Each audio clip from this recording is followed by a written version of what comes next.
Dirgahayu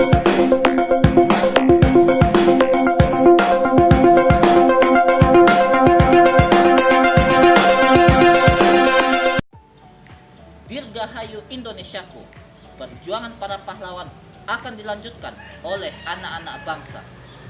Pada hari ini, Selasa, tanggal 18 Agustus 2020, kita akan mempelajari mata pelajaran IPS yang akan dibawakan oleh Ibu Jenny Masarang SE. Selamat belajar dan salam kemerdekaan. Pada pertemuan kita kali ini, kita akan mempelajari materi bentuk-bentuk kerjasama ASEAN. Tujuan yang akan dicapai dalam pelajaran kita hari ini, siswa mampu mengidentifikasi bentuk-bentuk kerjasama ASEAN. Bentuk kerjasama negara-negara ASEAN meliputi 1. Bidang sosial dan budaya. 2. Politik dan keamanan. 3. Pendidikan. Sekarang kita melihat bidang sosial dan budaya. Bidang sosial dan budaya dilaksanakan oleh Komite on Social Development. Adapun tujuan dalam bidang ini yaitu agar tercipta kerukunan dan kemajuan bersama. Contoh kerjasama sosial budaya negara-negara ASEAN. Pertama, bidang pembangunan sosial lebih menekankan kesejahteraan golongan bagi yang berpendapatan rendah, perluasan kesempatan kerja, serta pembayaran upah yang wajar. Yang kedua, membantu kaum wanita dan pemuda dalam usaha-usaha pembangunan. Yang ketiga, perkembangan sumber daya manusia.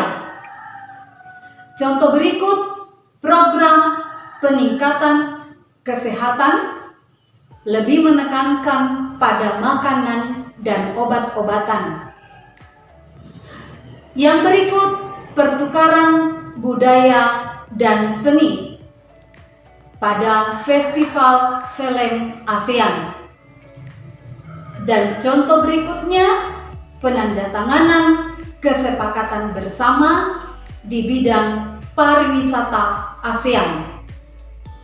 Yang berikut, penyelenggaraan olahraga 2 tahun sekali yang biasa dikenal dengan SEA Games. Bentuk kerjasama politik dan keamanan bertujuan untuk menciptakan keamanan, stabilitas, dan perdamaian di negara-negara ASEAN.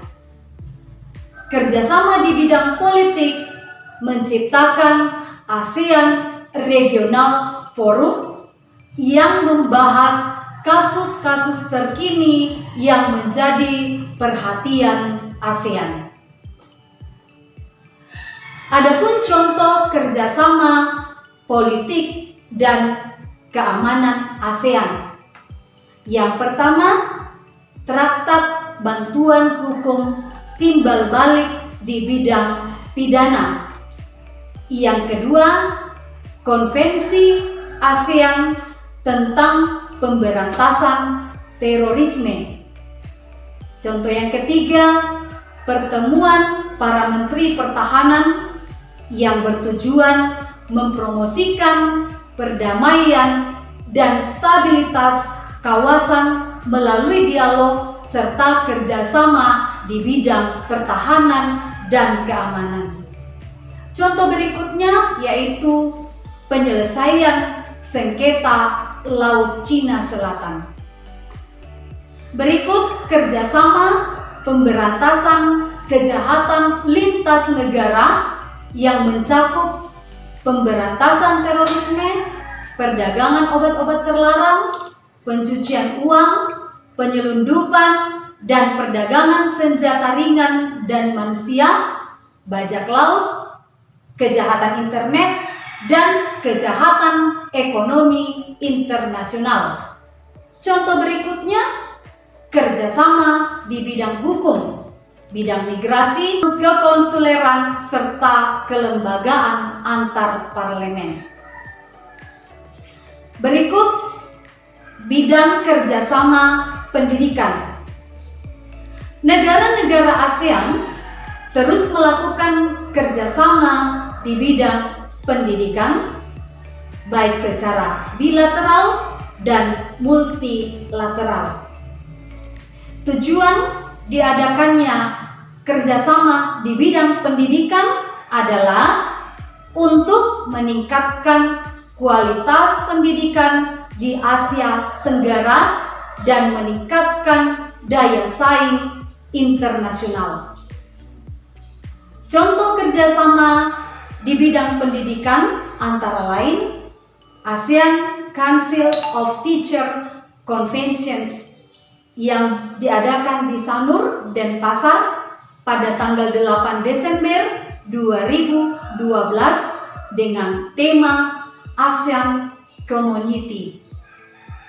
Pada pertemuan ini hadir organisasi guru dari Indonesia, Brunei Darussalam, Malaysia, Filipina, Singapura, Thailand, Vietnam, dan Korea Selatan. Yang kedua, penawaran beasiswa pendidikan. Contoh, Singapura memberikan beasiswa latihan pengelolaan jasa pelabuhan udara, kesehatan dan keselamatan kerja Indonesia, komunikasi bahari. Contoh, Indonesia memberikan beasiswa pendidikan kedokteran, bahasa, dan seni kepada pelajar negara-negara ASEAN, kawasan negara berkembang. Anak-anak sekalian, materi kita tentang bentuk-bentuk kerjasama ASEAN sampai di sini. Untuk mendalami materi kita hari ini, silahkan kerjakan tugas yang Ibu kirim di aplikasi Classroom pada tugas kelas atau classwork. Selamat belajar, tetap jaga kesehatan, tetap semangat.